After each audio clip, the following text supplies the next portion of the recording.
viva la vida de un pueblo venezolano que ha salido contra todo pronóstico a votar en santa paz. Se decían, insisto yo, que estas elecciones no se iban a dar, que iban a sacar no sé a qué candidato, que se iba a sacar no sé a qué partido electoral. Se dieron las elecciones, ya son las 5:45 de la tarde. En francés se dicen les jeux sont faits. Las cartas están echadas. Sobre todo las cartas de la paz, sobre todo las cartas del diálogo. En este momento el pueblo votó y está votando en santa paz.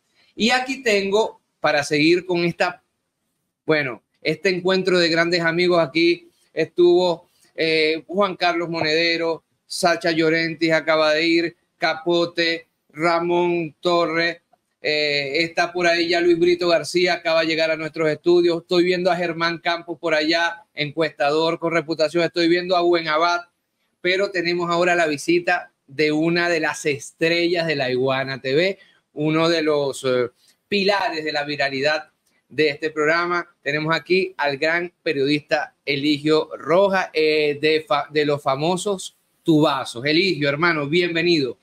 Bueno, muchas gracias. Me siento como en casa, por así decirlo. No, es tu casa, por Dios. Y te veo, tú hablabas del carómetro. Bueno, te veo muy bien en ese aspecto, en esa medición.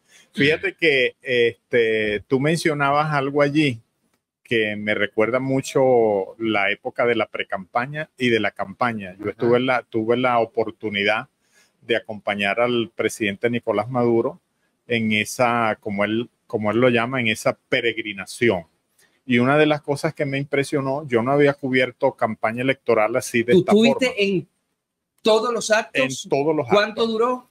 La campaña como tal duró 22 días. ¿Cuántos actos por día? Actos por día, aproximadamente 3. Bueno, 22 por día. Estamos hablando de 70 actos y tú estuviste ahí. Sí. Y en la pre-campaña, que empezó aproximadamente como en febrero, actos de gobierno, programas de gobierno, etcétera, etcétera.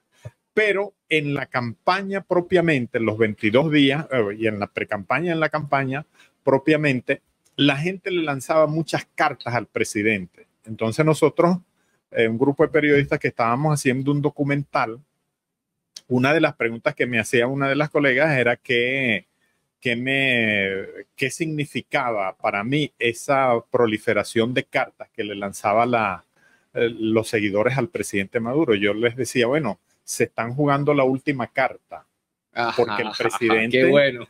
Sí, el presidente ha dicho que estas elecciones del 28 de julio o de estas elecciones depende los próximos 50 años. Pero no es la existencia de una organización política como el Partido Socialista Unido de Venezuela o de un hombre como pudiera serlo él u otro, sino la existencia de la república como tal, la paz de la república.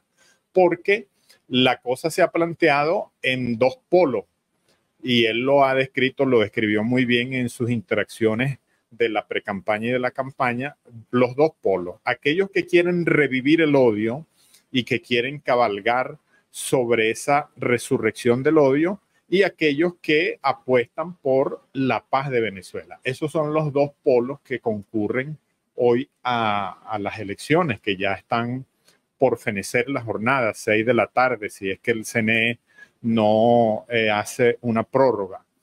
Y yo hice un recorrido en la mañana de hoy, después que voté. Yo voté aquí en el preescolar Antonio José de Sucre del Valle. Hice un recorrido por la intercomunal y vi largas colas, más colas que cuando las últimas elecciones o el último proceso que concurrimos, que fueron las elecciones parlamentarias. Y yo decía dentro de mí, bueno, esta es la respuesta de la ciudadanía a esos planes de violencia que intentaron ejecutar algunos grupos de oposición, no todos.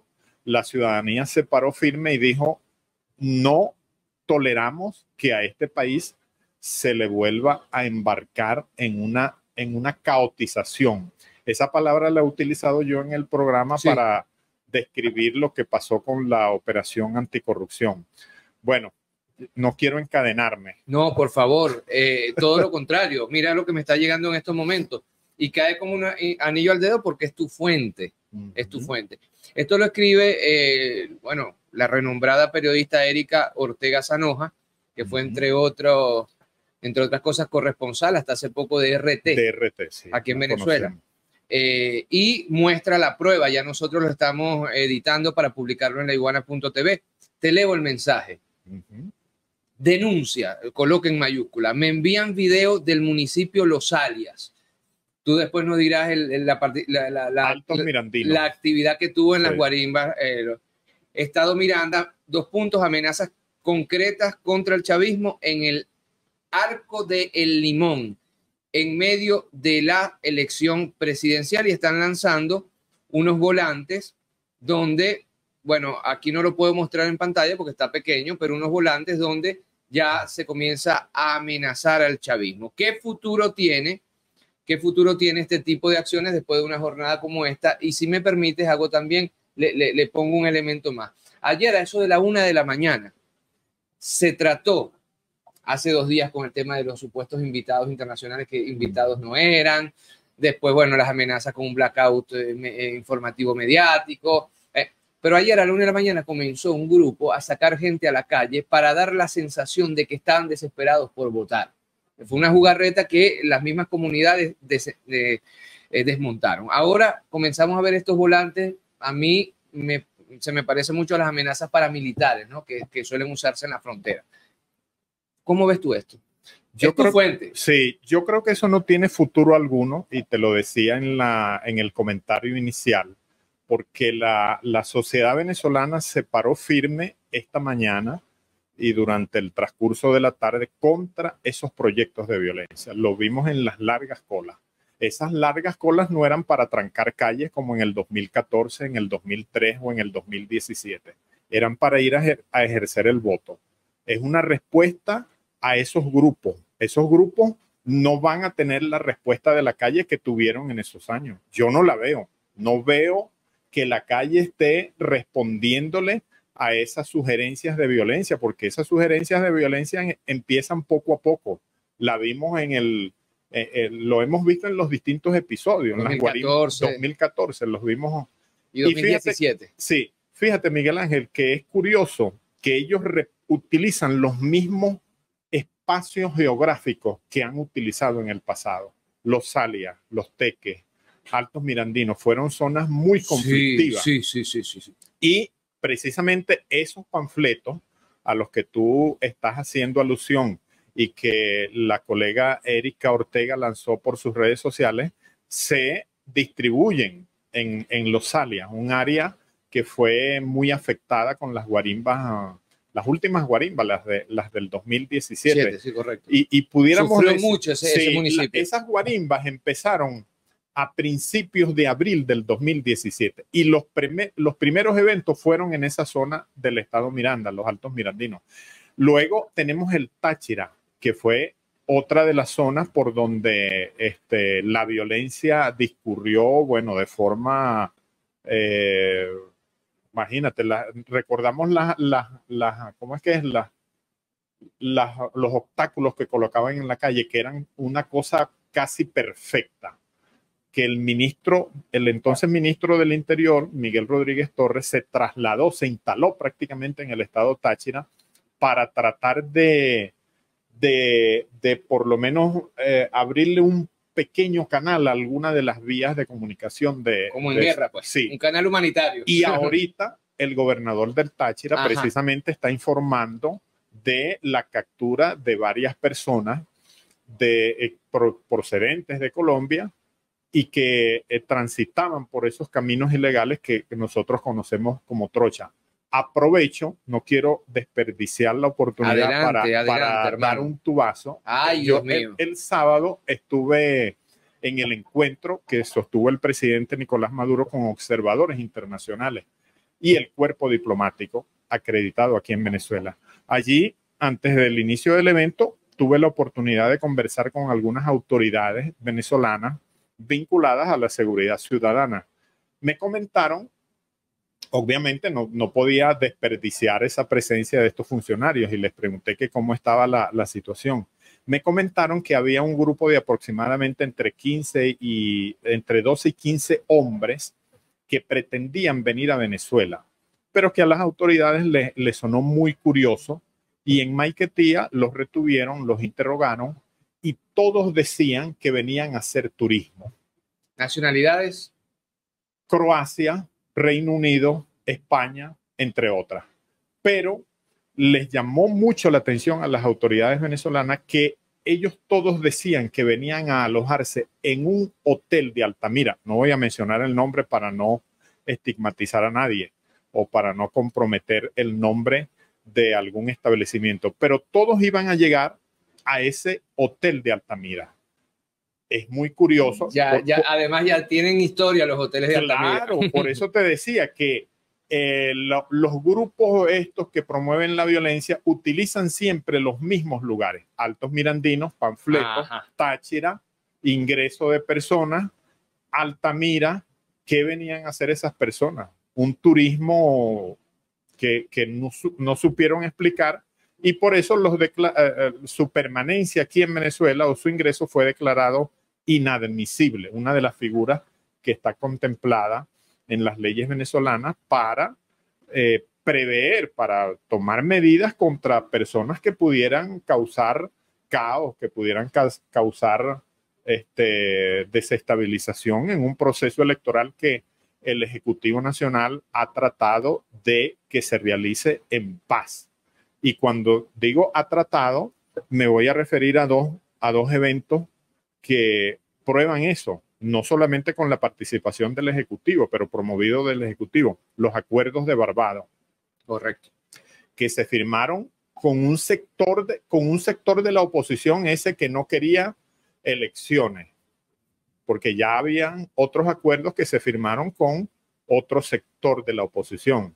Luego, el acuerdo en el Consejo Nacional Electoral, donde varios candidatos, a excepción de dos, se comprometieron a respetar los resultados.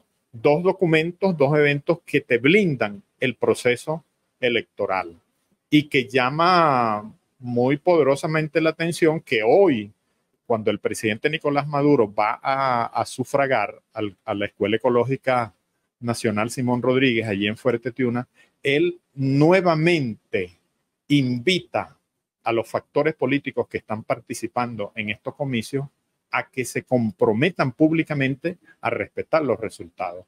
Durante toda la programación de las televisoras y radios no hemos visto un pronunciamiento o que los factores que no firmaron el acuerdo con el CNE hayan cambiado y en el día de hoy ese detalle está muy bueno que estás diciendo. Entonces, digamos que en ese contexto está finalizando el día, está finalizando, digamos, en la jornada electoral macro para entrar en otra fase y hasta ahora hemos visto intentos, algunas cositas por allí para ver si prende, pero vuelvo a lo que dije inicialmente. La calle no va a responder a un esquema de violencia tal como le respondieron en el 2013, en el 2003, perdón, en el 2014 y en el 2017. No veo ese ambiente. En la calle no lo veo. Bueno, Eligio, ya llegados a este punto son las 6 de la tarde. Yo creo que ya tenemos que mirar más hacia el futuro que hacia el pasado. Tú me decías que no piensas que haya aquí elementos de desestabilización, pero nosotros tenemos desgraciadamente una larga experiencia con intentonas de golpe, saboteo eléctrico, intentos de invasiones, intentos de magnicidio, que tú has muy sabiamente y profesionalmente estudiado e investigado durante todos estos años. ¿Qué se viene ahora desde el momento en el cual el rector del Consejo Nacional Electoral da los resultados al lunes y en adelante? Bueno, ya lo ha dicho el presidente. El presidente ha dicho que primero, lo dijo el sábado en el encuentro con observadores internacionales. Los terroristas están bajo control, refiriéndose a los grupos aquí violentos. Pero como tú dices, siempre hay sorpresas o siempre puede haber sorpresas. Ojalá que no nos madruguen en ese aspecto. Luego, me ciño también a lo que ha dicho el jefe de Estado. Después del proceso electoral, él convocará a un diálogo. Él habla de un decreto, no conocemos las características de ese decreto, pero el decreto busca un nuevo diálogo, un nuevo diálogo en Venezuela, una vez que se ha transitado por unas etapas terribles derivadas de las sanciones o, por ejemplo, de la pandemia. Digamos que todas esas circunstancias han dado una experiencia al Ejecutivo Nacional en materia de concertación y de llegar a acuerdos, porque la pandemia es una cosa en la cual tú tenías que llegar a acuerdo con empresas que te proveyeran tapabocas o que te proveyeran medicina. Y la construcción de esos acuerdos pasaba por la intervención del Ejecutivo Nacional, que, bueno, al fin y al cabo, este es un Estado regido, hay un jefe de Estado y hay unos ministros, etcétera, etcétera. Entonces, ese modelo que se ensayó, que bien el presidente lo ha descrito, lo describió en la precampaña y en la campaña, ese modelo de llegar a acuerdos, creo que es el espíritu que va a prevalecer después del 28, después de que el CNE ofrezca los resultados. No vamos a ampliar más allá o a inferir cosas que vayan a dar pie a que nosotros estemos adelantando algo, pero el presidente ha sido claro en ese aspecto. No se ha cerrado, no ha dicho otra cosa que diálogo, diálogo y diálogo. Esa es el mantra que emana de su discurso. Lo dijo en la precampaña, lo dijo en los 22 días de campaña electoral, en las distintas comparecencias. Recientemente lo entrevistamos el día viernes en la noche. Tú participaste en uno de los bloques del grupo de periodistas que estuvimos allí, de comunicadores sociales que tuvimos invitados, y el presidente ratificó todo esto que nosotros estamos viendo.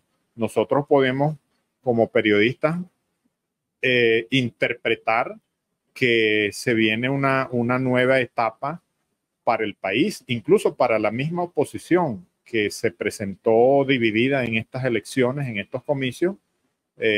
Suponemos que ellos van a entrar en una etapa de reflexión interna.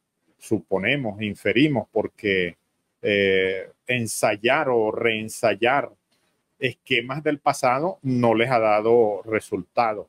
Y como siempre les recuerda el presidente Maduro, a ustedes les ha ido bien cuando participan en las elecciones, cuando se deslindan de la violencia.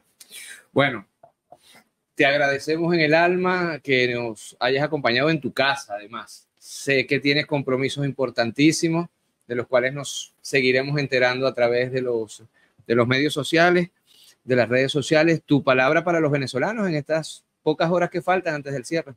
Bueno, mi palabra es de esperanza. Los periodistas tenemos que hablar siempre de esperanza, independientemente de que los relatos que presentemos a nuestros oyentes, a nuestros lectores, a nuestros televidentes, sean algunas veces dantescos. Pero nosotros tenemos que mirar a la Venezuela que todos los días trabaja, que todos los días piensa en un proyecto, que todos los días quiere avanzar. Y esa debe ser nuestra norma. Y en esos proyectos nosotros vamos a acompañar a los venezolanos. Cuando hablo de nosotros, hablo de los comunicadores sociales que nos hemos quedado en Venezuela, que queremos a Venezuela. Por cierto, ofrezco disculpas, no sé si se dice así, porque he estado ausente como 2 domingos de los tubazos. Pero por allí están almacenados. ¡Ay, qué bueno! Ya están ¡Qué buena noticia! Están inscritos y esta semana empezamos las grabaciones para el próximo domingo estar nuevamente ofreciéndoles investigaciones exclusivas.